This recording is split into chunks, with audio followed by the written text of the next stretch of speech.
خۆشەویستانی کورسان نیوسڵاوتان لەبێ لەگەڵ هاوکارانم بێکەوە پانۆڕامای ئەم شەوتان پێشکەش دەکەین. لە ئێستادا کورد لە ڕۆژاوای کوردستاندا لە دۆخێکی ناهەمواردایە. بەشێک لە نووسەران و چاودێرانی سیاسی پێیان وایە کە لە ڕووی ئیقلیمیەوە گەلە کۆمەیەک لەسەر کورد هەیە و لە ڕووی نێودەوڵەتیشەوە کورد بەجێ هێڵدراوە. لەسەر ئاستی هەموو بەشەکانی کوردستاندا ئایا کورد بەجێ هێڵدراوە؟ کورد دەبێت چی بکات؟ دیبلۆماسیەتی کورد تاخیرە و لە دواوەیە یاخود پێویستی بە یەکریزی و یەکگوتاریەوە کەمیشە کە باسیەکەین و دروستیش نابێت. لەگەڵ نووسەر و سیاستمەدار مامۆستا ئەبوبەکر کاروانی ئەم تەوەرە تاوتوێدە. مامۆستا بەخێر بێت. زۆر سپاس. لە ڕۆژاوای کوردستانەوە دەست پێ بکەین کە پێشتر پێمان وابوو کە شوێنێکە ئەمریکیەکان یان دنیا لە پشتێتی بینیمان لە ناکاو ڕێکەوتنێک لە فەڕەنسا کرا کە بە حساب فەڕەنسا دۆستی سەرەکی کووردە. ئەوەی لێکەوتۆ کە ئێستا ئەیبینین کورد بەجێ هێڵدراوە یان ئێمە زیاترمان داوا کردووە؟ بەناوی خۆی بەخشندەی میهرەبان ڕەنگە هیچیان نەبێ هەندێکیشی لە هەردووکانتیا بێ، بەڵام بە بڕای من کورد بەجێ هێڵدراوە واز لەم شتانە بێنین، وازی لێ بێنین. یعنی دنیا گۆڕاوە و ئەم شتە بۆتە کەرەسەیەکی جەنگ دەرونی بەدەست هەندێک دەستگای هەواڵگری ناوچەکەەوە بۆ لێدانی کورد خۆی بەداخەوە بۆ بە کەرەسەیەکی ململانی حیزبی و ئایدۆلۆژی لە ناوخۆی کوردستانە. هەستەکەم من بە سیفەتیەوەی کە نیم چە پسپۆڕێکم لە بواری جەنگی دەرونیە کە چۆنم ئەم بابەتە کراوە بە جەنگی دەرونی کورد بەجێ هێڵدرا، ئیسرائیل خیانەتی لێکرد، ئەمریکا خیانەتی لێکرد، ئەوروپا خیانەتی لێکرد، ئەڕۆینەوە بۆ کوجاران هەموو دەستمان لە هینێکەوە بە تاڵ دەرچوو بۆ پشتان پێبەست، هەر ئەزمموی تاڵی مێژوو دووبارەکەن هەر ئەزمموی مێژە بەڕاستی وانە یعنی جارێ ئێمە لەسەر چ بناغێ واکەی قرارە کورد چی بێ و وانەبووە، ئێمە چیمان لەگەڵ بەرەمبەرەکانمان هەبوو وا دەرنەچووە، قرارە ئێستا چی بووە و کە ئەبوویان نەبێ. بۆ نمونە یعنی ئەنج ئەبێ ئایا هەموو ئەوەی ئێمە چاوەڕمامان کرد بۆ خۆمان خەڵکەکانی تر لەوانش ئەمریکا و ئەوروپا و ئەم وڵاتە زلهێزان و خاوە دەسەڵاتانە فەرمانبەرن لەبەردەستی ئێمە چۆن ماوی زەحمە نەبێەوە جێبەجێکەن و ئەومان بۆ بکەن و ئەومان بۆ مەکەن. ئەمەوان نییە. ئەمە لە ناوە جۆرە لە هەز بەشکستیشی تایە، جۆرە لە هەز بەشکستیشی تایە، ئەومە ئەو شعورەمان بەس بەوەی کە خۆت شتنی لەسەر پێناوەستی بۆیە ئللا پێویستیت بەوەیە کە خەڵکانە لە بری تۆ کارەکەت بۆ بکە یا بەناوی تۆ کارەکە بکەن. لە کاتێکە لە بواری سیاست خێرخوازیتیان نیە، بەناوی خواوە بکرێ، بەناوی نەتەوە بکرێ، بەناوی شارستانێتەوە بکرێ. سیاست ململانەی هێزە، مەدانێکە بۆ ململانەی هێز و دەسەڵات و نفوز و بەرژەوەندی مادی و معنەوی و ئەم بابەتانە بەتایبەتی بێ ئێستا دنیای ئەمڕۆ بخوێنینەوە لە ڕاستیە. ئێمە ئەوەی هەمانە، ئەوەی ئێستا هەمانە لە باشووری کوردستان، ئەوەی هەمانە لە ڕۆژاوای کوردستان کە هەردووکیان کوردیان کردووە بە نیمچە هێز. کورد لە باشووری کوردستان هێزە، هێزێکی ڕاستە بەو شپرزەی خۆشمانەوە، هێزێکی سەربازین، هێزێکی سەربازین تا ڕادێ هێزێکی ئابووریشین و هێزێکی سیاسیشین. لە ئەو هاوچەشانەی تاکو ئێستا لە ناوچەکەیە هەبوون، لە عێراقا هەبوون، لە خۆرەڵاتی ناوەڕاستە هەبوون، لە پەیوەندی بە دراوسەکانمانەوە ئەمریکا و ئەوروپا هەرێمی کوردستانیان تێنەپەڕانەوە، هەرێمی کوردستانە خوێندنەوە. هەر دوێنێ یا پێرێ بوو کە جێبەجەکاری کاروباری سەفیری ئەمریکا لە بەغا هەت بۆ لای سەرۆک وەزیران لە عێراقا هەت بۆ لای هەندێک سیاسی جارێکتر جەختی کردەوە کە هەرێمی کوردستان بۆ ئێمە هاوپەیمانێکی گرنگە لە ناوچەکەیە. هاوپەیمان ئێمە دەوڵەت نین، یعنی پێش هەموو شتێ بزانین ئێمە دەوڵەت نین، ئێمە دەوڵەت نین، وەکو نەتەوەژ بەڕسمی دیانمان پیان نەدراوە لە سەراستی نەتەوەی گرتوەکان و ئەوانە وەک بزوتنەوەی، بەڵام بەنان ڕاستەو خۆ بەدی فاکتۆ لە ڕێی مامەڵی جۆرا و جۆرەوە خەریکە ئێمە ها ئەوەی کە لەگەڵمانەکرێت تامی دیانپانانێکی ڕسمیەگرێ. بە بڕای من ئەوەی لە سووریا ڕوویدا یا بڵین لە ڕۆژاوی کوردستان ڕوویدا ئەوە کەوێتە ئەوەی هەتا کوێسا ڕووداوەلانی کەمەکەوێتە خۆر ئاوای فراتەوە. من پێمەوە ئەوە هەڵکو ڕووزە و دانیشتنی پاریس هەڵکو ڕووزا لە لێوان ئەمریکەکان و بەتایبەتی بە پێشنیاری تورکەکان پێداویستیەک بوو. پێداویستیەکە وەک جۆرە لە زمینە سازکردن بوو بۆ ئەو گۆڕانکاریانەی کە لە خۆرهەڵاتی ناوەڕاستە ڕوەدەن. تورکەکان بە پلەیەکەم زۆر سوودیان لێوەرگرتووە ڕەنگە ئەمریکەکان ئامادە بووبوون چاوپۆشی بکەن لەوەی لە خۆر ئەوەی فراتە واتە لەسەر ئاستی دووگەڕەکەەکەی حەڵەبە بەدەر حافزیشەوە لەسەر ئاستی حافز و ئەمانەیە ئەمریکەکان چاوپۆشی بکەن ئەم بەرتیلە بدەن بە تورکەکان بەڵام پرسیاری گرنگ و تاقیکردنەوەی گەورەی ئەوەی ئایا ئەمریکا و خۆر ئاوا هەوپەیمانی نێودوڵەتی دژی داعش پەیوەندیان بە ئێمەوە چۆن ماوە دیوەکەی ترێتی قەڵەمڕەوی جوگرافیایی ناوچەی خۆسەرە ئایا لە ئەوێشە ئێمە کاتە پەلامارە درین ئەمریکەکان وەرەکو ئێستا یعنی هەڵوێستیان بەم جۆرا بێ داوایدان بە خۆداگرتن و داوای چارەسەرکردنی کێشەکان بە شێوەی گفتوگۆ ئەشتیانە بێ یا مامەڵەیەکترمان لەگەڵەکەرە کە من پێم وایە تورکیا بیر لەوە کاتەوە ئەم دەرفەتەی سەرقاڵبوونی ئەمریکا و ئیسرائیل و ناوچەکە بە گۆڕانکاری لە ئێرانە یا بە ئەو شەڕە چاوەڕوانکراوی قرارە لەگەڵ ڕۆمانی ئیسلامی ئێران و کۆی بەرەی بەرەنگاری و هاوپەیمانەکانی ناوچەکە ڕووبا ڕەنگە تورکیا و دیمشق و هاوپەیمانەکانیان بیری لەوە کرد ئەم دەرفەتە بقۆزنەوە بۆ ئەوەی سەرقاڵی کۆمەڵگاکان و ناوەندە پەیوەندیدارەکان بەم پرسەوە و سوود لێ بکەن زۆرترین قازانج لە ڕۆژاوی کوردستان بەدەست بێنن لە بەرەوەی استراتیژی تورکیا کۆتایی هێنانە بە هەسەدا ئەمە هیچ یعنی هیچی تیانە ئەمە بۆی ئەچێتە سەر یان ناچێتە سەر بەرامبەرەکان چەنین ناکەی بەڵام ئەوەی ئێمە وەکو هەفتا و چوار بین و خەڵکێکی گەمار و دراوە بین و سەرکردەکانمان لە چاخانەیەکا بە دوای فەرمانبەرێکی دەستگای هەواڵگری ئەمریکا و ئیسرائیل و فەڕەنسا بە قسە پێ نەگە ئەمە وانە یعنی ئەمە وانە و ئێمە لە ڕۆژانی داهاتووە لە هەفتەکانی داهاتوە لە مانگەکانی داهاتوە شایەتی پەرسەندنێکی گەورەتری مەسلەی کوردەبین لە سەراستی خۆڕەڵاتی ناوەڕاست بەرام ئەمە سەرپێکی مێژووە ئەمە دووبارە ئەو مەنزومەی کە ئێمەی تاخنکابوون مەنزومەی لۆزان مەنزومەی ساکس بیکۆ ئەمە تا ڕادێ هەرسەهێنێ مەنزومەیەکی جیاواز جێگاگرێتەوە ئەم سەرپێچە مێژوویانە هەم تەحەدای تایە هەم ترسیشی تایە هەم دەرفەتی گەورەشی تایە ئاستی ئامادەی ئێمەیە تەحەدا چییە؟ تەحەدا ئەوەیە کە یعنی ئەو بربەستانن کە دێنە بەردەمت ئەگەر تۆ توانای وەڵامدانەوەتە بێ بربەستەکانە بن بە دەرفەت تۆ ئەچیتە قۆناغێکی ترەوە ئەم قۆناغە بەجێ هێڵی بەڵام ئەگەر تواناکان بەقەدەر ئەوە نەبوون تۆ وەڵامی ئەو بربەستانە بیتەوە کە ئەو پرسیارە نەبیتەوە کە هاتۆتە ڕێگات تۆ پراوێزەکەوی ئەوە پرسیارە گەورەکە ئەوەیە کە عقلی سەرکردایەتی کورد بیلقووە ئێمە توانای تێپەڕاندنی تەحەداکەمان هەیە ئەوەندە توانامان هەیە و ئەوەندە شوێگە و پێگە و ڕۆڵ و چاوتێ بڕین و دەور و ئەمەمان هەیە کە ئێمە بتوانین تێپەڕێنی سەرکردەی سیاسیەکانمان ئەتوانن ئەو کارتانە بجوڵێن جەم توانانەتەوەی و نیشتیمانێکە کۆکەنەوە بۆ ئەوەی ئێمە و تەحەدانە تێپەڕین لەبەرەوە تەحەدا بە توانای ئاسایی تێناپەڕێ بە عقلی سیاسی ڕۆژانە تێناپەڕێ ئەبێ سەرجەم توانەکان کۆکەیتەوە بۆی تێپەڕێنین بەو هیوایی شاڵەکەی ماگەل لە ئاستی بەرزیشە لەو ئاستیانە بین لە ئاستێکی مامناوەند و معقولە لە ئاستیان باش ئەو کارتانەی کورت بەدەستێوێتی لا چوار لەو سەر پێچە مێژوویە کارتی باشن یان پەیوەندی بە وجود و بە جوڵەی خۆتێوەکو جەنابەت فەرمە جارە گەورەترین کارت ئەوەی ئێمە پێشتر هەبووین و مامەڵەمان لەگەڵ کراوە وەکو دیفاکتۆ جۆرە لە دانپیانیانمان هەیە لە هەرێمی کوردستانە شەرعەتێکی دەستوریشمان هەیە شەرعەتێکی دەستوریشمان هەیە یعنی هێزێکی ڕاوەدوونراو نین ئەنجا ڕەوایەتی جەنگی داعشمان هەیە بە جۆرە لە جۆرەکان ئەمریکا و ئیسرائیل بە تایبەتیش لەم قۆناغی ئیسرائیل بە پلەی یەکەم ئیسرائیل پێویستی بە کوردە لە ناوچەکەیە تەبیعی ئیسرائیل لە مێژوار ڕازگۆ نەبووە لەگەڵ ئێمەیە بەس ئێستا سەبارەت بە ئیسرائیلیش دنیاکە گۆڕاوە سەبارەت بە ئیسرائیل و کوردیش دیناکە گۆڕاوە بە پلەی یەکەم بە قەناعەتی من ئیسرائیلەکان چاویان لە ڕۆڵی کوردە لە خۆرەڵاتی ناوەڕاست لە ڕێی ئیسرائیلەکان و دیارە ئەمریکەکان و فەڕەنسیەکان و ئەمانەش لەسەر هێڵن تاکو ئێستا ئەمانە مامەڵە لەگەڵ هەرێمی کوردستانەکەن و پیان وایە هەڵێمی کوردستان جێگای باخیەوانە پێویستە هەرێمی کوردستانێکی بەهێزە بێ لە ناوچەکەیە تاکو ئێستا یعنی بە مەرج پشتیوانی لە شەرع و حکوومەتەکەیەکان بە مەرج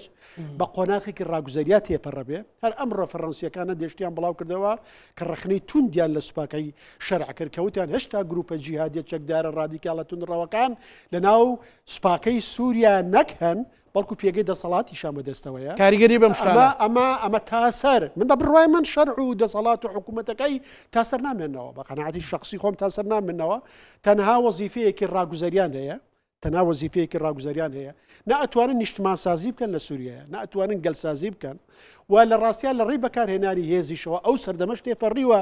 ڕەنگە تۆ بتانی هێزەکان تا ڕادەیەک هەندێک هێزی سەربازی لاوازکەی بیشکێنی بە سووریا دروست ناکەی گەلی سووریات پێ دروست ناکرێت نیشتمانی سووریان پێ دروست ناکرێت جۆرە لە فەوزا جۆرە لە ترس جۆرە لە ئوردوگا دروستەکەی بۆیە بە بڕای من ناوچەکە بە قۆناغی ڕاگوزاریات تێپەڕێ ئەوەی ڕابردوو پی تێپەڕێن ئەبێ عقلی کوردیش بچێتە قۆناغی ئیدارەکردنی قۆناغی ڕاگوزاری لە شوێنی تریش وتم لەکوێ نێوان پارتی وەکێتی لەسەر سەر کۆمار و پێکەنانی حکوومەت لەگەڵم دۆخەیە بە هیچ جۆرە ناگونجێ ئەو دۆخی تاکوێسا لە نێوان هێزەکانی ڕۆژهەڵات هەیە بە هیچ جۆرە لەگەڵەمە ناگونجێ یعنی ئەوەی ئێمە لە هەندێک شوێنی ئامادەنین یعنی ئەبێ ئامادەتر بن ئەبێ واز لەم شەڕەگەڕک و لەم شتە جووسیانە بێن ئەبێ تێگەن چ بۆ مەرزەیەکی جنۆسیاسی گەورە لە خۆرهەڵاتی ناوەڕاستە ڕوویداوە ئێمە بێنێ ئاستی ئەوە لەبەرەوەی نەبین بە قوربانی سەرە پێچەکە نەبین بە قوربانی سەرڵێ مەسەلا کارتەکان و ئامادەیەکە ئەمە بەس نییە پارێزگاری لەمە بکەین کە ئامانە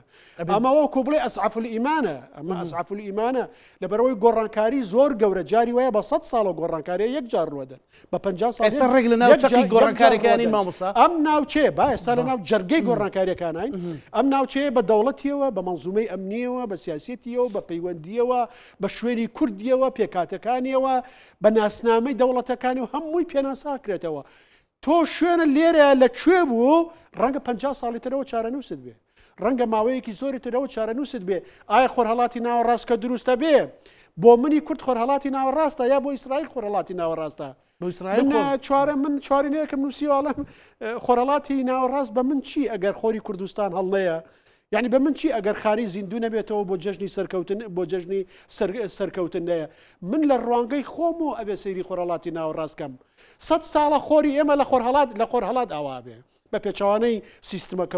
سیستمە کەونیەکەوە ئێستا کاتی ئەوە هاتووە ئێمە خۆرمان لە خۆرهەڵاتەوە هەڵ بێ لە خۆر ئاوا بێ لە ڕاستیە واتە ڕۆژهەڵاتی ناوەڕاست ڕۆژهەڵاتی کوردیش بێ ڕۆژهەڵاتی دووبارە ئامادەبوونەوەی مێژووی و قورسایی و شار دووبارە بێ بڵێم نامۆستا ئەگەر ئەو ڕۆژهەڵاتی ناوەڕاستە پێناسەکراوەی دوای دێت مەسەلەن بە جۆرێکی کورد دەبێت کە هەم تۆ کارتەکانە لە شوێنی خۆی بەکاربێنی و هەم ینی وەکو وتت ئامادەبی لەسەر و ئەو سەقفە ئێستا هەیە بیر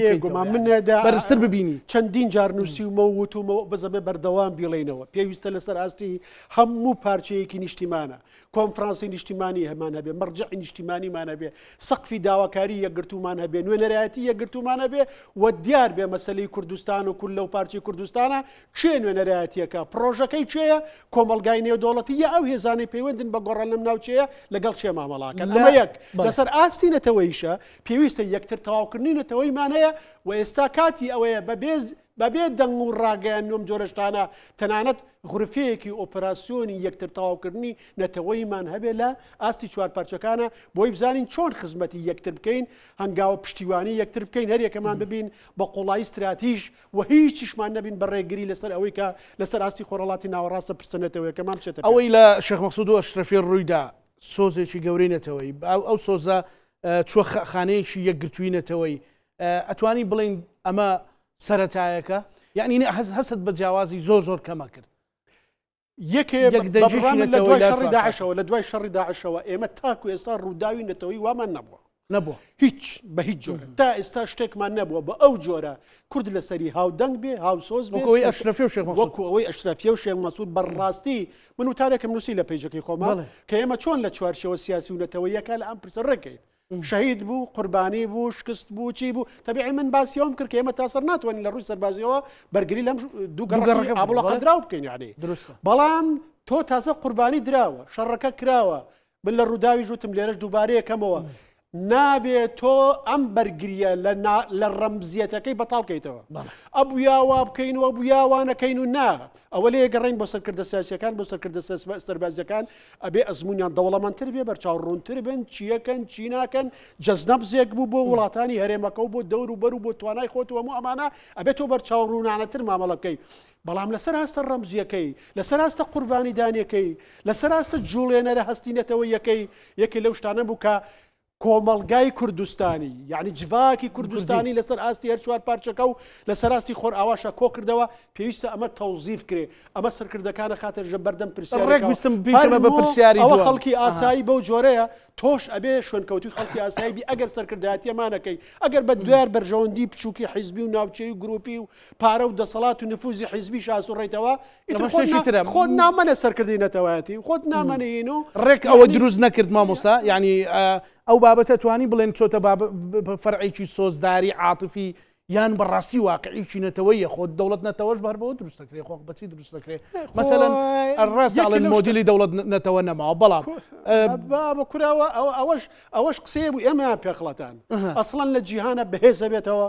ئەسڵەن ئێستا لە جیهان لە بەردەم مەترسی دووبارە سەڵهەڵدانەوەی ڕاسیزمایە ڕەگەزپەرستیایە نەتەوایەتی تونڕەوەی ئەم قسە بێمە ئێستا کاتی ئەوەیە هەندێک جاریش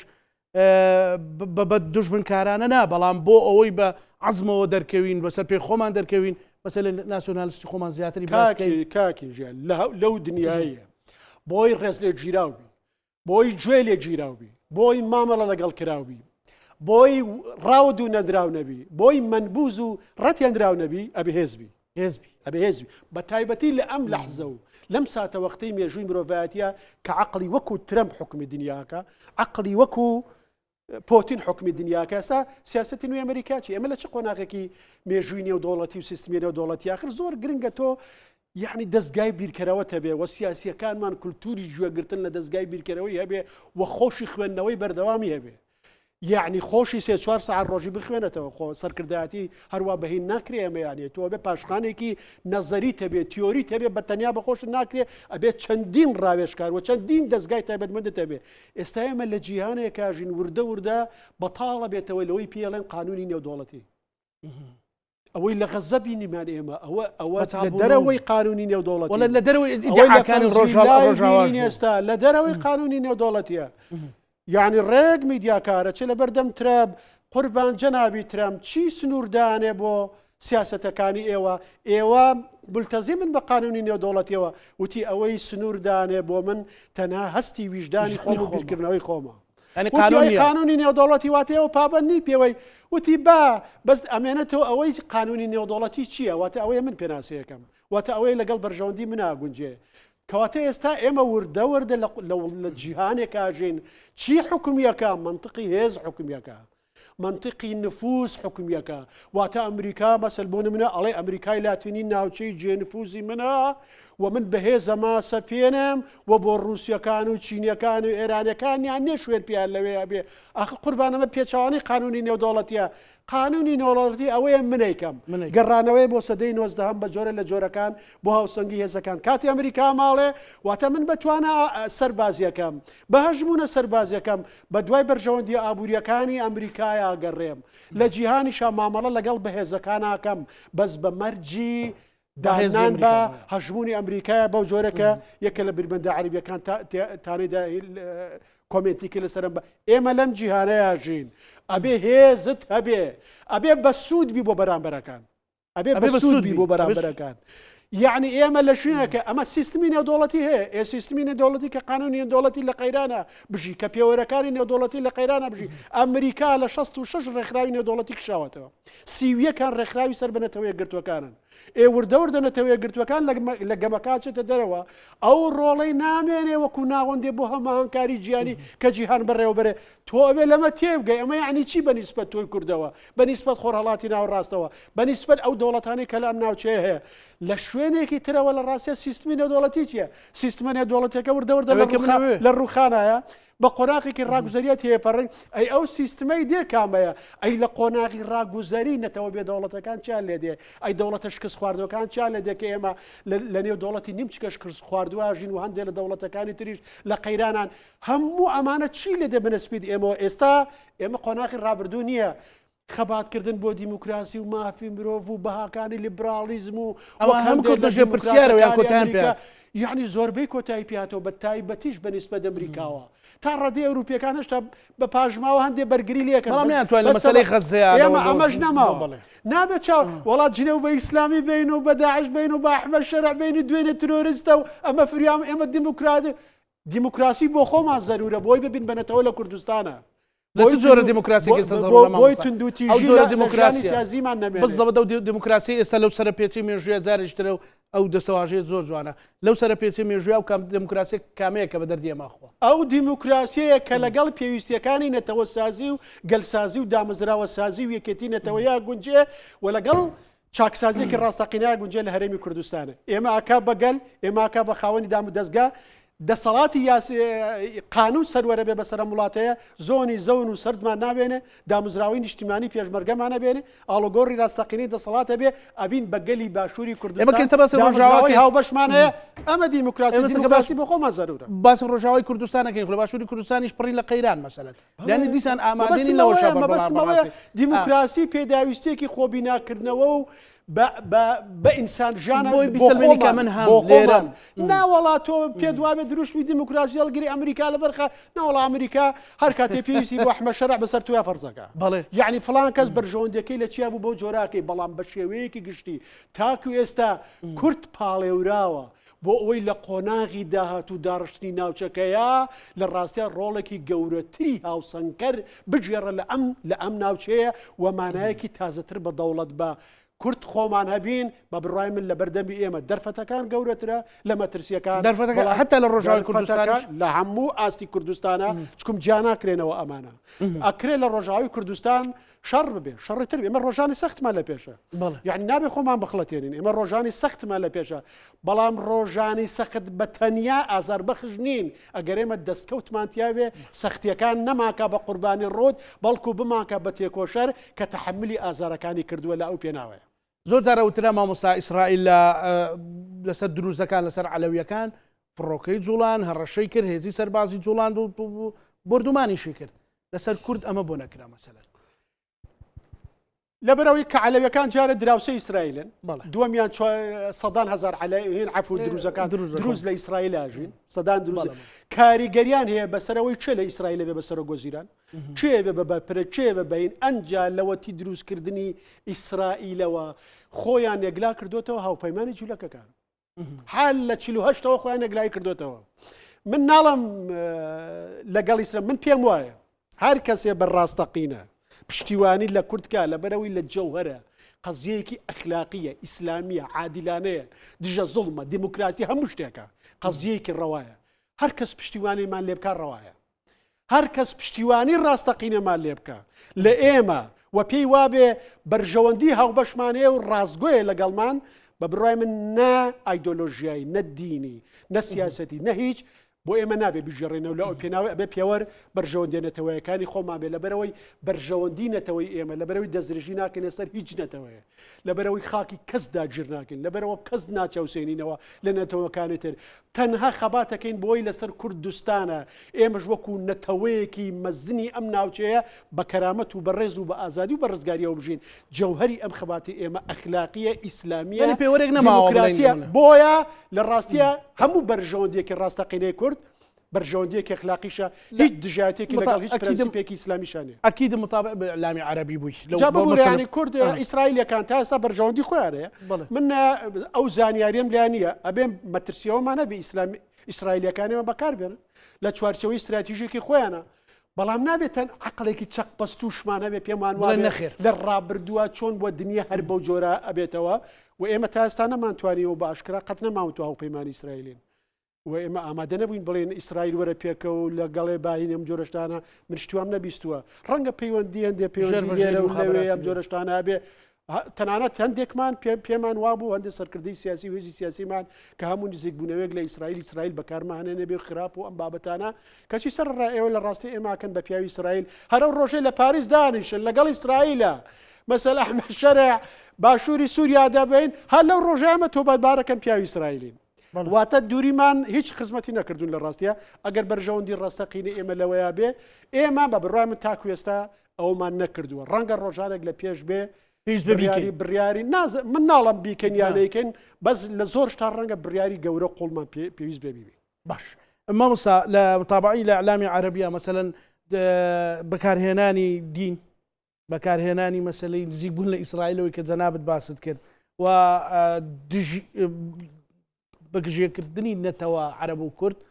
زۆر بەزەقی ئیشی لە سەرکرارێکەکەی بە ئاستی خۆی ئێمە توانیمان ئەو کلێنانە یان تەنانەت لە مێدیای کوردی و لەسەر ئاسی نووسەران و چاودێرانی سیاسیش ینی ئەم شەپۆ لە جواب دەینەوە. بە بڕای من میدیای کوردی زۆر باش بوو. هیچ جارێ بە قەدەرم جارە میدیای کوردی باش نەبوو. جارە لەبەرەوەی هەمویان کۆک بوون لەسەر بەرگریکردن لە کەیسەکە. یعنی ئان و ڕوژان لە دیدێکی نەتەوەیەوە ئان و ڕوژان تیشکیانە خستە سەر بوێرانش تیشکیانە خستە سەر و هاوسەنگانش تیشکیانە خستە سەر ئەمە لە ڕێکەوە. بەس لە هەمان کاتە لە ناو خۆی کوردستانە من لەوە تارێکمان نووسی لە ڕاستیە هەر خەلەل هەبوو ئەوەی هەندێک ئیسلامیەکانی کوردستانی خستە شوێنی ئەحمە شەرع و جۆرە بە نەفرەتیان کردن کە ئەمە لەگەڵ پێویستیەکانی نەتەوە سازی ناگونجێ لەگەڵ ماڵێکی یەکگرتو ناگونجێ خزمەتمان ناک. هەندێک لە ناوەندە دینی و ئیسلامیەکەش لە دیدێکی نانەتەوەی و ئایدۆلۆژیەوە یعنی کەوتنە قسەکردن لەسەر هەدەپە و هەپەکە و پەکەکە و یعنی مەسەلەکەیان کرد بە مەسلەیەکی ئایدۆلۆژی و ئەم جۆرەشتانە کە ئەمەش ڕەخنە بکرێ ئەمەش مەترسی لەوە ترکەم نیە بەس خۆشحاڵانە سنووردار بوو یعنی سنووردار بوو زۆر هیچ کات بە قەدەرەم جارە زانایانی ئێمە قسەیان نەکرد لەسەر مەسەلە نەتەوەیەکە بە شێوەیەکی گشتی هاوسوسێکی گەورە هەبوو. عەرەبەکان مەفهومە بەس ئێمە بۆ دنیا عەرەبی توانیمانەمە بکەین وچە نەزەری خۆمان بگەێنین ناوەڵا بەداخەوە نەمان کردین دیارە ئەوان دەستگای زەبەلاحیانە بوو جزیرە وەالعەرەبیە وەالحەدەث و کەناڵەکانی تر و ئەمە جگە لە هەموو ئەوانە بەڵام تەبیعی بێئەخلاقێکی گەورەیە تۆ شەڕی سیاسی بکەی بە شەڕی نەتەوەی هەوڵ دەی لەبەرەوەی لە هەسەدەی دێ ئەو لاوازکەی یعنی شەڕ لە نێوان کورد و عەرەبا دروستکەی و لەو دوایشە ئیدعای دینداری و نەتەوەی و ئومەتی ئیسلامی و سووریایی یەکگرتو و یەکێتی و گەلانی ڕۆژهەڵاتی ناوەڕاست و ئەمە بە تەواوەتی پێچەوانەیە ئیستیغلالکردنی ئیسلام بۆ دژی ئەمە هەندێکی پەیوەندی بەلاوازی استراتیژی و مێژووی خۆمانەوە هەیە مەجالێکمان داوە من جارە لە 2011 لە ئەنقەرە دانیشت بووین لەگەڵ یەکە لە سەرکردەکانی ئەوەی ئێستا پێڵێن هەدەپا و کاتە ناوێکی تریان وتیان ئەکەپە دین بەرامبەرمان بەکارهێنێ پارتی دادوگەشە پێدان وتم ئەکەپە حزبی فەرمانڕەوایە دەستگای خێرخوازی دروست نەکردووە هەر بۆ شایەک ببینێتەوە لەوانەش بۆ شایی نێتەوە ئیستیغلالیەکە لی دێتە ژوورەوە سوودی لێوەرەگرێ ئۆبا خەتای ئەکەپە مەگرن خەتای خۆتان بگرن ئێوە بۆ شاییتان داوە بەدەستەوە ئێوە لە هەندی هەڵوێستا توندڕەویتان کردووە ئێوەندە هەر لە هەندێشتا ناسنامە ئیسلامیەکەتان پراوێز خستووە دەرگاتان کردووە ئەوتم بابە نوێژ مەکەن ڕۆژوو مەگرن لە باتیەوە نوێژەکەین ڕۆژوو بگرن بەس بۆ داخستنی ئەو دەرگایانە بۆ بەهێزکردنی پێگەینێتەوەکەی خۆتان دووشت بکەن گوتارتان متور بکەن بە هەندێک چەمکی ئیسلامی لە هەڵبژارنەکانە هەندێک ڕەمزی دینی و ئیسلامی هەڵبژێرن بۆی کا و گوتارە پروپاگەندێ خۆڵ ناگرێوتی ڕاستەکەی ئێمە توندڕەو بووین ئێمە بۆشاییمان بەجێشتووە بەرامبەرەکانمان بۆ جایمان بێژوێ هیوادارین ئەم بۆشاییە لە ڕۆژاوی کوردستانی شتێبینی دەکرا ئەم بۆشاییە بەشێکی پەیوەندی بە کوردەوە هەیە بەشێکی پەیوەندی بە کوردخۆیەوە ئەبێ یعنی حەزەکەم بزانی دەسەڵاتی ئیسلامیەکانیش بڕوخێن لە ئەم ناوچەیە ئیسلام ڕێگێکی قوڵی هەیە دوایی بە شێوازی جۆرا و جۆر سەر هەڵەداتەوە لامنەوە بۆیە نابێ ئێمە نەک ئیسلام خوا نەخواستە سوکاتی پێ بکەن چکەم سوکاتی بە ئیسلام سوکاتێ بە ئاینی کورد سوکاتێ بە ئینسانی کورد سوکاتی بە ئینسانی کرد سوکاتێ بە نەتەوایەتی کورد نەتەوایەتی کوردی و ئیسلام و جۆرەشتانە لێک جابنەوە دوو ڕوو یەک دراون ناکرێت ئیدعای ئەو بکەین من خزمەتی نەتەوەیی تۆکەم بەڵام سوکاتی بە ئاینی تۆکەم شتیوان نییە ئەمە مەسلەیەکی زۆر گرنگەکە ئێمە ئەم شتە بەڵام ئەبێ بیر لەوە بکەینەوە هەر ئەوە نایمە سوکاتی نەکەین تاکەی ئێمە ئەم توانە گەورەی ئینسانی کورد کە دین پێکهێنێ پەراوێزی بخەین لە ململانێ لەگەڵ بەرامبەرەکانمانە ئەبێ عەقلی استراتیژی سەرکردایەتی بەلە 150 توانەکانمانەوە چینە شەڕەکەەوە جاری وای بەلە 125 توانەکانیشمانەوە ئەبێ عەقلی ئیسرائیلت هەبێ بیرکەیتەوە توندڕەوترین ئیسلامیش توندڕەوترین ئیسلامیش چۆن ئەخەیتە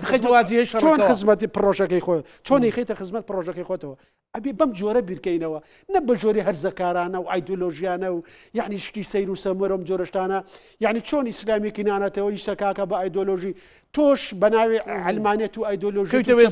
هەمان شتە بکەدون ئیسلام ڕەهەندێکی گرنگی ناسنامەی نەتەوەی ئێمە پێگەهێنێ کوردبوون و نەتەوایەتی کوردی ڕەهێنێکی گرنگی ناسنامەی ئیسلامی و دینی ئێمە پێگەهێنێ دیموکراسی تێگەیشتێکی عقڵمەندانە و ئینسانانەیە بۆ ئیدارەکردنی کۆمەلگاکانمان و ڕێزگەتن لە جیاوازەکانمان کورد بوون کوردستانی بوون کە لێوە دەست پێەکەین ئیتر ئەو ناکۆکیانە هەمووی ئەکا بە جیاوازی من لە کوردبوونەوە ئەچم بۆ مسلمان بوون ئەچم بۆ نامسلمان بوون ئەچم بۆ علمانی بوون ئەچم بۆ ئیسلامی بوون بۆ جاف و بۆ کەڵهوڕ بۆ یەکێتی و بۆ پارتی بۆ دیموکرات و بۆ کۆمەڵا لە هاوبەشەکەەوە ئاچم کە هەمومان خەڵکی هەم وڵاتین یەک چارە نووسمان هەیە وابێت دان بە یەکترا برین و ئێمە جیاوازیمان هەبێ لە ژێر سەقفی ناسنامە فراوانە گەورەکە کە کوردبوون و کوردستانی بوونە کە ناسنامەی ئیسلامی مەسلەیەکی گرنگە لە ئەو نێوە ڕاستەیە ڕابێمە بینایکەینەوە ناسیۆنالیزمی کوردیش بیناکەینەوە ڕێک لەسەر ئەوەی جەنابەت مەسەلە لەوەی کە باست کە لە دوای شەڕی داعشەوە بەقەت ئەو هاوسۆزیێنەتەوەیە لێرەیە ئەگەر پرچەک بکرێن ناوەڕۆکەکەی پتەوتر بکرێن لە ڕووی دینیەوە ئەوەی جەنابەت فەرمووت مثلا لە ڕۆژاواش مثلا تەنانەت ئەو شەهید زیاد حەڵەبیە ڕسمی بڵاو بۆتەوە مثلا بە جەماعەت جاوە ڕسمێکی هینە ئەوە کاریگەرە ئەگەر بێت و ئێمە سیاسەتێکی بەخۆداچوونەوە و ڕێکیناکردنەوەمان هەبێ و ئیسلام ببێ بە یەکێ لە ڕەگەزەکانی نەتەوایەتی و بەرهەڵستی ئێمە لە بەرامبەرەکانەوە جگە لەوەی کارتێکی گرنگ لە دەست بەرامبەرەکان ئەستێنینەوە بۆی جەنگی دەرونی لەگەڵ ئێمە بکەین توانایەکی گەورەی خۆ بنیادنان و بەرهەڵستی ژەدین بێمە چکم خەڵکی ئێمە ئێستا بە تایبەتی دین لە کۆمەلگاکانە بێزە ئەبێت چۆن بەمانانەتەوەی یەکەی مانادی بەمردنی ئەبێ بەمانە دینیەکەش مانابدەی بەمردنی بۆی بە دڵنیاییەوە هەتا دوافی شەک لە سەنگەرەکە بەرگری بکە ئێستا ئەتوانین ئەو فکرە ناسیۆنالیستە تعدیل کراوە پڕکەین لەو بابەتانی کە خۆمان هەمانە و بەکاری نایەنین بەداخەوە ئەگەر ئێمە بچینە سەر مەسەلە جددیەکان ئێمە پێویستیمان بە دووبارە بیناکردنەوەی نەتەوایەتی کوردی و ناسیۆنالیزمی کوردی هەیە ئێستا من وشەی کورداتی بەکار نایەنە لەبەرەوەی فۆرمێکیش کەس خواردووی نەتەوایەتی کوردیە دیارە بەدیلی نەتەوایەتی کوردی و کوردستانی هەر ناسیۆنالیزمە هەر نەتەوایەتیە بەڵام ئەم فۆرمەش کستی خوارد بۆش کستی خوارد نەیتوانی 4 شار لە باشووری کوردستان کۆکاتەوە و ناسنامە و هەستێکی هاوبەشیان 4 شار ئیتر کورداتی چی یان لێرەوە کە ئێمە بەڵام هەم ئەبێ هەر ئەوەی کە ئێمە کۆکاتەوە بە هەموو جیاوازیەکانمانەوە هەر کوردستانی بوو هەر کورد بوونە هەر خەریکە شتێک دروستە بێت نمونەیەکی پێش ئەشرەفی و شێخ مەسعود یانەی زاخۆ کە جەماوەرەکەی یەکەم بوو لەسەر ئاستە میلیەکەی پێشوازێکی گەورەی لێکرا ینی سیاست تێپەڕێنرا پارتی و یەکێتی ململانێ شارچێتی تێپەڕێنرا مەسەلەن لە مەسەلەی چەمچەماڵە ئەوە تا ڕادێکی زۆر بەدیکرا من باسی تەفاسیل ناکەم مامۆستا تەفاسیلە من نیەتم خراپە و یەکێک نیەتی خراپە بەڵام دیمە نەگشتەکەمە هەست ناکەی خەریکە دووسێ حەدەسمان لە ماوەیەکی کەما بینی خەریکە ئەوە تێپەڕێنن دەبێت ئامادە بین بۆی یان نەهێڵین سار بێتەوە بە ئێستا برات من 30 ساڵە ئیشەکەم لەسەرەوەی کە چۆن ئەم ناسنامە ئیسلامی ناسیۆنالیزمی کوردیا لە چوارچەوەی پرۆژەیەکی نیشتیمانی کوردستانیە یەک بگرێەوە ئێستا دڵخۆشم خەریکە بەرەگرێ یعنی بە ئەستی جۆرا و جۆر خەریکە بەرەگرێ جا یعنی ئێمە ئەو هەستە تەبیعیە و هەستێکی عەفەوی زۆر پاکە جاری وایە تۆ هەستێکی عەفەوی زۆر پاکە ئەمە چییە سەلمێنێ لە هەندێ ئاستە لە هەندێ ڕاندە بە هەندێ پێوەەر خەڵکی ئاسایی ئێمە لە پێش سیاسیەکانمانەوە ئەوەیە بەڵام ناشارکرێتەوە گەشەی پێ بدرێ ڕاستە عەفەوی سادەیە بێگومانەوە تەحەدا بە پرسیاری ئەخلاقی بۆ سەرکردە سیاسیەکان دروستکە ئەمە جەماوەری تۆیە ئەمە ئێوێ ئەمە ڕوحەکەیە ئەمە ئەو قسەی من کاتی خۆشی عەلێکم هەبوو ئەڵە لێگەڕێن کۆڕ بابێ دەنگ بێ گۆمێکی ئارام و مەنگ بێ با زمانی دڵ بپژێتیایە حەچی والاتەریدایە دەری خاو نەخی سپی سۆڵ دەرکەوێ بۆ خەڵکی کوڵڵ ئەوە ناخی سپی و سۆڵی ئینسانی سادی کووردە ئینسانی ئاسایی کووردە ئەبێ ئێمە دەرسە گەورەکان لە ئینسانی ئاسایی فێربین لەبەرەوەی ئینسانێکی بێفڕوفێڵە ئینسانێکی سادەیە داخەبێ بە ڕووداوەکان بەبێ هیچ بەرژەوەندی و مەرامیەکەی هەستی خۆی دەرەکاردانەوەی خۆ دەرەبڕێ ئەوە پێوەراسڵەکەی ئەوە ناخیچە بچەمێرەوە لە بەردەمیا بەمانا سیاسیەکەی تەوزیفی کە بۆی گەورەکە بۆی دیبلۆماسی کە بۆی بکە بەکار ئەگەر سەرکردەی سیاسی ئەو لە پشتە ئەگەر ئامانجت تێ ئەگەر سەرکردەی سیاسی ئەگەر بازرگانیشی بڕۆ بازرگانی ئەمە مەسەدنەوەتەکان شتێکە بوو کە خابرا ئەچوو لە پەڕیەوە لە تورکیا ئەنوت وەڵا لە ئەسینە لە حدودی یۆنان گیراوە لە ئەسینە وەختەیە ئەسینە زۆر بابوو قسەیەکەکرا زۆر سادە بۆ یانوت کۆرەشوانێک بینیوێتی ڕێک تەلەفۆنەکەی دەرێنا و تەلەفۆنی کردو بۆ پۆلیسێتی تەنێکی نامۆ هەیە لەسەر خاچی وڵاتەکەم خەڵکی بۆ 5 وەرەقەیان پێ نادا 500 دلار پێ نادا تەسەیری ئەوە کە ئێستا ئەمە زۆر سادە بوانە بەڵام ئەمە مانایکی زۆر گەوری هەیە لەم کوردستانی خۆمان لەم کوردستانی خۆمانە دوو نمونەی زەق کە با ئینسانی خۆشمان لا گەورە بێ چەندین خەڵک لە خۆر ئاوا و دێنە چن بۆ بازار لەوانش بازاری دۆلارەکە ئەڵێن لە هیچ وڵاتێکی ئەوروپی تۆ ناتوانانی بۆ جۆرەبی بەڵێ پارەکە لەوێدان و شل لەوێدان و یەکسەر خەڵگەی دزێ ئێمە لێرە من دین هەیە زانانی مامۆستا جوانەکانی لێتەوەمان تۆزێک فرامۆش کردووە یعنی ئەمەیە کە ئێمە لە ئەم ڕوانگەیەوە ئەتوانین لە ڕاستیە زۆر شتی تر بکەین لە کۆمەلگاکەی خۆمانە. عەفوم کە مامۆستا من شتێکت بیرخەمەوە بەرنامەیەکمان کرد پێش ئەوەی کە ڕووداوەکانی شەڕی ئیسرائیل و ئێران ڕوودا لەگەڵ جەنابتە وتە شەڕێکە بێ بەڵام نازانم لە چوارچێوەی ئەبێ وتە چوارچێوەیشی ئەبێ بابزەم لەناو جەنگەکەشا بیری جەنابتم خستەوە وتم ماوەیەک پێش ئێستا بوو ئێستا دووبارە ئەو لەناو ئەو تۆتوراتانەداین و هەڕەشەکانی دۆناڵد ترەمپ وانە پێت وایە چ جۆرە میکانیزمێک جارێکی دیکە ڕوبەڕووی ئێرانە بنەوە ئەمە لە بەردەممانە ڕوونە ئێران لە بەردەم یعنی گوتاری ئیسرائیل و ئەمریکا ڕوونە یا ئاڵای سپی هەڵکە و خۆت بەدەست ئەو بە ئەوەی ئێمە ئەمانەوی بیکە یا جەنگی چارەنووساز و کۆتایی ڕوونە ئەیکەن لەگەڵ پێم ئەگەر ئێران خۆی بەدەستەوە نەدا پێم وایە لە بەردەمیای ئەنی مەجای گەڕانەوەی تیانە ماوە پێم وانێ ئللا یاد وەڵامدانەوە بە داخوازیەکانی ئەوان کە وەڵامدانەوە بە داخوازەکانی ئەوانی ژعنی کۆتایی ئەم سیستمە یعنی کۆتایی ئەم سیستمەوە من بە ئاسانی نازانم و من بە ئاسانی نازانم شتیوان ڕووبە هەتا بە ئاسانی نازانم ئێستا قۆناغی گفتوگۆ مابێ بەو ئەندازی ئەمریکەکان پێداگرن لەسەر گفتوگۆ یا لە ڕۆژانی داهاتوە یا پێشتر پیانداگرتووە هێندەی بۆ پاساودانی ئەوەی بەنیاسن بیکەن هێندە بۆ گەیشتن بە چارەسەر نییە لەگەڵ کۆماری ئیسلامیێرە لە هەندێک نقطەی عراقی شامەترسی نیە هەموو یەک چارەنووسی هەیە هەموو بەرەی بەرەنگاری ئیسلامی لێمنەوە بۆ لوبنان بۆ عێراق بۆ کۆماری ئیسلامی ئێران ئەم جارە شەڕی یەکتر تەواوکردنی ساحەکانە و یەک چارەنووسی هاوبەشیان هەیە بە ئەندازی هەندێشتی جیاواز بەس یەک چارەنووسی هاوبەش شەڕێکی هاوبەش و چارەنووسێکی هاوبەش یا چارەنووسێکی نیمچە هاوبەش لەوە زیاتر نییە پێم عراق بەرەو شوێ هەنگاو دەنێت عێراق بەم جۆرە نامێنێ من هەر ساڵێکە ئەو قساناکەین و 2 ساڵ قساناکەین ئەم هاوکێشە سیاسی لە عێراق هەیە پەیوەستە بە بوونی بەرەی بەرەنگاری ئیسلامی و ئەو پەیوەندی عێراقێتی لەگەڵ کۆماری ئیسلامی ئێران هەموو دەستکاریکردنی لەم هاوکێشە سیاسیە و دووبارە داڕشتنەوەی منزومەی ئەمنی و سیاسی لە ڕۆژهەڵاتی ناوەڕاستە و گۆڕانی سروشتی پەیوەندی نێوان کۆماری عێراق و کۆماری ئێرانە یا شانشانی ئێران هەرچی بێ ناوکەی ئەم دۆخەی لە عێراق هەیە ئەگۆڕێ بە دۆخێکی تر مەبەستە سیستەمە سیاسەکەی یان سیستەمە سیاسەکە لاان بە پلەی یەکە مەبەستم نخبە سیاسەکەیەتی ئەو هاوکێشە سیاسی کە لە دوای 2023 حکمی عێراقی کردووە کە زۆرینەیەکی مەزەبی بووە بوونی میلیشا بووە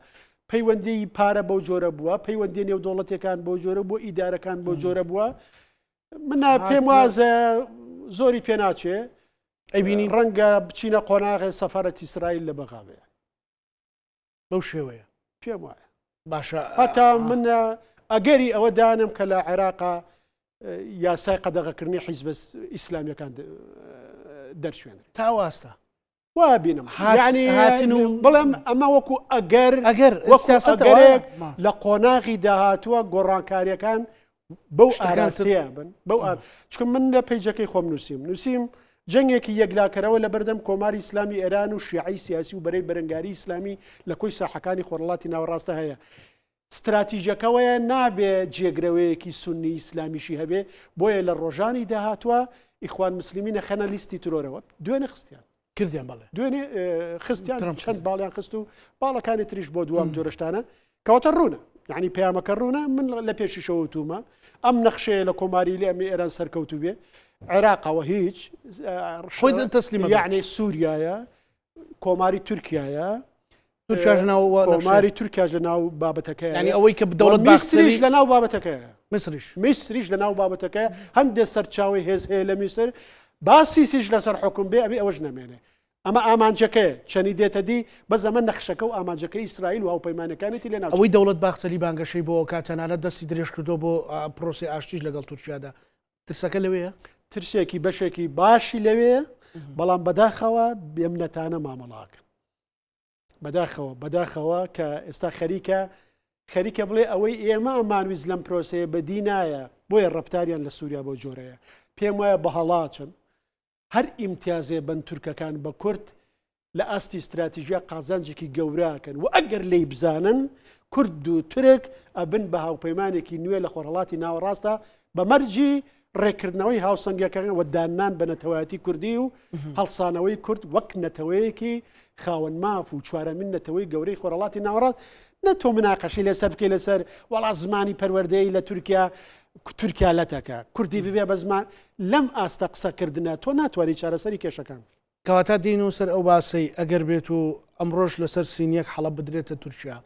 و عفرینیشی بدرێتەوە و دەرحافزیشی بدرێتەوە و تەنانەت بەنداوی تشرین و تەنانەت وەکو باسی خۆیان باسەکەن کۆبانیشیان پێ بدرێ هەمووی سەرکەوتنی تاکتیکیە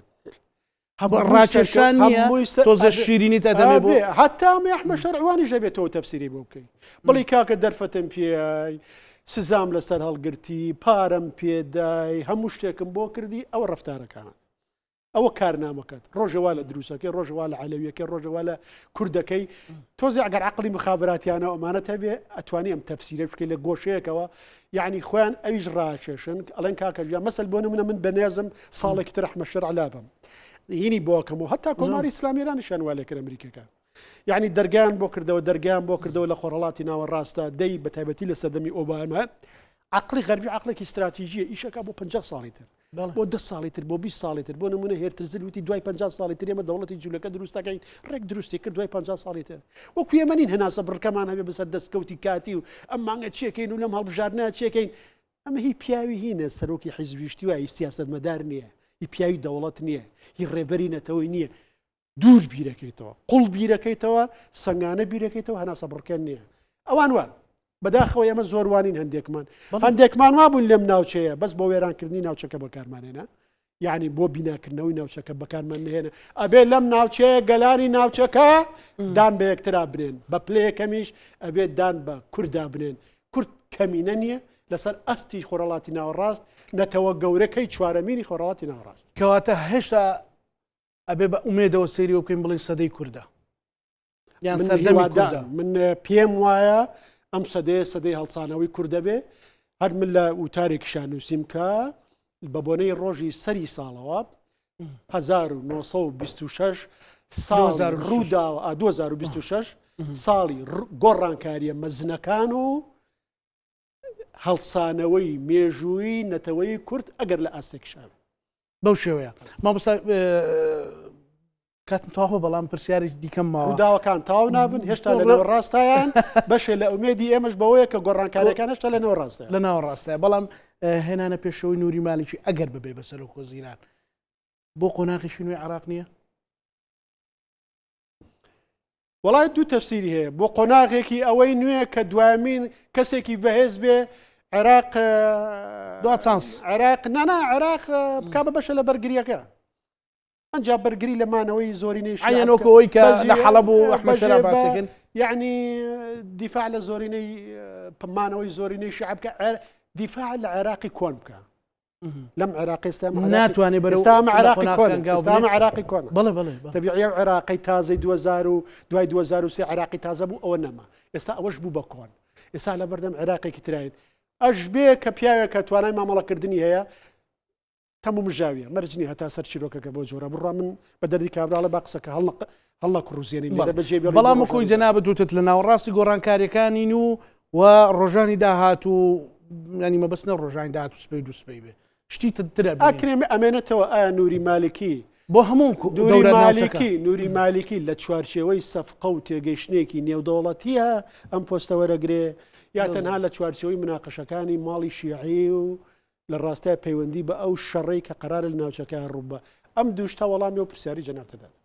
زۆر سپاس بۆ سیاسەتمەدار مامۆستا بەکرد کاروانی سپاس دەکەم سپاس بە هیوایەوەی کە سەدەی کورد بێ و کوردیش بگاتە سەدەی گەلانی ناوچەکە بێ کە سەدەی گەلان نابێ ئەگەر سەدەی کورد بێ زۆر باش بینەرانی خۆشویست لەگەڵ ئاو کارانم بێ کۆپانۆڕامەی ئەم شەومان پێشکەشکردن ئەم وەلایەکتان ئەمانەتی خوای گەورە بنخواتە